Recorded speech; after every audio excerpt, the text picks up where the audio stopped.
10 মিনিটের আবেগ মাগো, 5 মিনিটের সুখ। কে তুমি মা দেখতে দিলে না এই পৃথিবীর সুন্দর মুখ? জোর করে তো আসি নাই তোমার শরীরে আমি।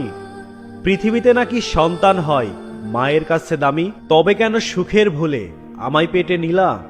সুখের শেষে কেটে ছিঁড়ে আমায় ফেলে দিলা। একদিন তুমি আমার কাছে আসবে ঠিকই মাগো, কি বলবে খোদার কাছে ঠিক করে রেখো। আমি তোমা বেঁচে গেছি, বেঁচে গেছে মান।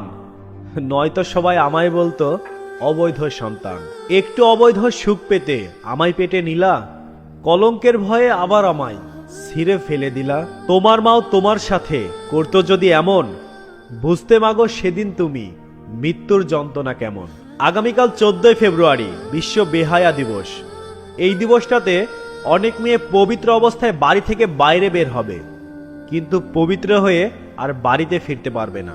10 মিনিটের আবেগ আর 5 মিনিটের সুখের জন্য সে নিজেকে কলঙ্কিত করে ফেলবে, সে নিজেকে অপবিত্র করে ফেলবে। যে অপবিত্রতার ফলটা সে পেটেও ধারণ করবে, কিন্তু তাকে এই দুনিয়ার ভালো মন্দ কোনো কিছুই বুঝতে দেওয়া হবে না।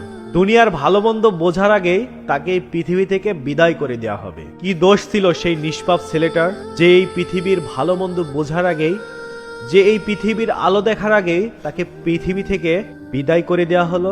প্রিয় বোন, তুমি যেই আবেগ নিয়ে, যেই ভালোবাসার জন্য নিজেকে অপবিত্র করে ফেলছো, আর সেই অপবিত্রতার ফসলকে তুমি নষ্ট করে ফেলছো, একটাবার ভেবে দেখেছো তোমার মাও যদি তোমার সাথে ঠিক এমনটাই করতো, এই পৃথিবীতে তোমার স্থানটা কোথায় হতো?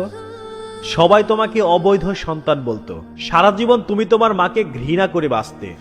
তোমার জীবনটা বেঁচে থেকেও যেন মৃত্যুর চেয়ে বেশি কষ্টদায়ক হতো। কিছু ভালোবাসা আর আবেগের জন্য তুমি যে নিজেকে কলঙ্কিত করে ফেলছো, এই কলঙ্কের দাগ কি কখনো উঠবে? তুমি যার সাথে নিজেকে জড়িয়ে নিজেকে কলঙ্কিত করছো, সে হয়তো ঠিকই ভালো থাকবে। সে দিব্যি তার বন্ধু বান্ধবদের সাথে তোমাকে নিয়ে কাটানোর সময় নিয়ে হাসাহাসি করবে, তোমাকে সবাই ছোট করে দেখবে। তুমি যার ভালোবাসায় মগ্ন হয়ে তোমার সবকিছু দিয়ে দিচ্ছ, সেই মানুষটা একসময় অন্য একজন মানুষের সাথে সুখের সংসার করবে, কিন্তু এই 14 ফেব্রুয়ারির নামে তুমি নিজেকে নষ্ট করে ফেলছো। আর যেসব ভাইয়েরা এই 14 ফেব্রুয়ারিকে কাজে লাগিয়ে নিজেকে অনেক বড় করার জন্য একটা মেয়েকে নষ্ট করে ফেলেন, তারা কি একটা বার ভাবেন না আপনারও তো মা বোন আছে? তাদের সাথে যদি 14 ফেব্রুয়ারির নামে এই ধরনের কাজগুলো করা হয়, আপনি কি মেনে নেবেন? তাই নিজের বোনের কথা ভেবে হলেও অন্য একজনের বোনের সম্মানটা নষ্ট করেন না, কারণ আপনার কাছে আপনার বোন যেমন রাজকন্যার মতো, ঠিক আপনি যাকে নিয়ে এই সিনেমিনিটা খেলছেন, তার ভাইয়ের কাছেও সে হয়তো রাজকন্যার মতো। তাই ইহুদি খ্রিস্টানদের 14 ফেব্রুয়ারি এই বিশ্ব বেহায়া দিবসটাকে আমরা বর্জন করি। আমরা সবাই সচেতন হই, সুন্দর এবং ভালো মনের মানুষ হিসেবে বেঁচে থাকার চেষ্টা করি।